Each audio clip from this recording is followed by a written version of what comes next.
The Washburn August Festival showcased a one-man play, The American Soldier, on Sunday at 2 p.m. at the Washburn High School Gymnasium.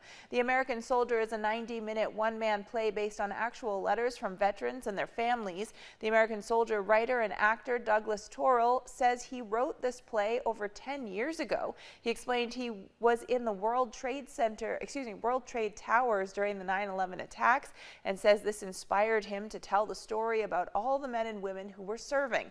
This play has been touring around the country and has been performed in around 35 cities and 40 states. He says this was a can't-miss event and explained what folks were to expect for Sunday's show. Besides being a military story, it's also the American story.